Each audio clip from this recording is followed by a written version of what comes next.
যারা যারা এই নিউজ শুনে অনেকে মন খারাপ করছেন, আমার গালাগালিও করতে পারেন, কিন্তু আমি বরাবরই বলি আমার অবস্থান হচ্ছে ন্যায়ের পক্ষে।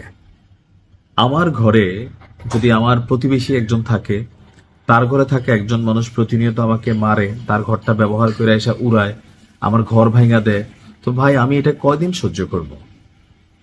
আর যখন দেখি আমার প্রতিবেশী আমার বিরুদ্ধে আসলে লড়াইয়ের প্রস্তুতি নেয় শত্রুদের পক্ষ থেকে, তো আমি যদি পাল্টা রিয়াকশন দেই, সেটাকে আসলে অন্যায় হবে? প্রত্যেকটা বাংলাদেশি ভাইদেরকে বলবো, এই মুহূর্তে যদি পারেন দুবাই থেকে অতি দ্রুত আপনি বাংলাদেশে সাময়িক ছুটি নিয়ে চলে আসেন অথবা অন্য কোথাও চলে যান, কারণ দুবাইয়ের অবস্থা অর্থাৎ আরব আমিরাতের অবস্থা খুবই করুণ হতে যাচ্ছে। অ্যাকশন শুরু হয়ে গেছে। একদিনে সর্বোচ্চ হামলার রেকর্ড করা হয়েছে দুবাইয়ে। গতকালকে ইরান বলছিল যে মাটির সাথে মিশাই ফেলবো, কিন্তু কেন দেখেন, আগে আপনাদেরকে ওয়াল স্ট্রিট জার্নালের একটা প্রতিবেদন জানাচ্ছি। ওয়াল স্ট্রিট জার্নাল চিনেন তো, মানে আন্তর্জাতিক খুবই জনপ্রিয় যে গণমাধ্যমগুলো, সেটার মধ্যে একটা। বলা হচ্ছে যে ইরানের বিরুদ্ধে মার্কিনী এবং পশ্চিমাদের যে জোট আছে তলে তলে খোলামেলা, এই জোটে প্রত্যক্ষ এবং পরোক্ষ অর্থাৎ সরাসরি এবং গুটিবাজি দুইটাতেই ইনভলভ হয়ে গেছে আপনার আবুধাবি, বা আমরা যদি বলি আরব আমিরাত বা দুবাই, যে যে নামে চেনেন।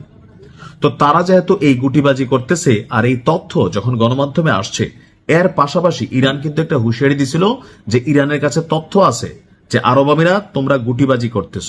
এরপরে ভাই আজকে একদিনে 22টা ক্ষেপণাস্ত্র শক্তিশালী, এমনকি 47টি ড্রোন হামলা চালিয়েছে 24 ঘন্টায় দুবাইয়ে। এখন কেন ইরান এটা করবে না, সেটার পক্ষে আমি জানাচ্ছি। সংযুক্ত আরব আমিরাতকে লক্ষ্য করে একযোগে এই বিশাল হামলার রেকর্ড তৈরি করেছে ইরান। কর্তৃপক্ষ বলছে সব হামলা প্রতিহত করার চেষ্টা করা হলেও আসলে সবগুলো সম্ভব হয় নাই। অনেক মানুষ আহত হয়েছে, অনেক অবকাঠামো আপনার ধ্বংস করা হয়েছে। আমিরাতের প্রতিরক্ষা মন্ত্রণালয় বলছে ইরান থেকে দেশটিকে লক্ষ্য করে 18টি ব্যালিস্টিক ক্ষেপণাস্ত্র।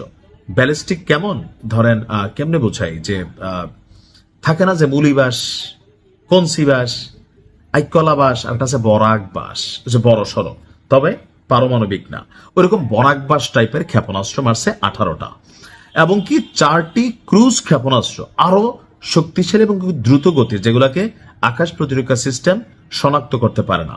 এছাড়া 47টি ড্রোন আকাশ প্রতিরক্ষা ব্যবস্থা ব্যবহার করে সবগুলোকে থামানোর চেষ্টা করা হলেও সফল হয়নি।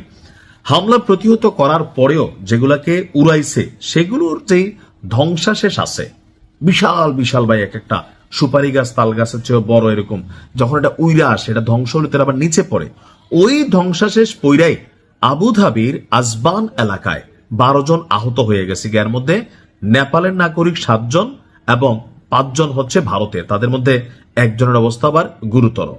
সরকার সর্বোচ্চ লেভেলের চিকিৎসা দিচ্ছে।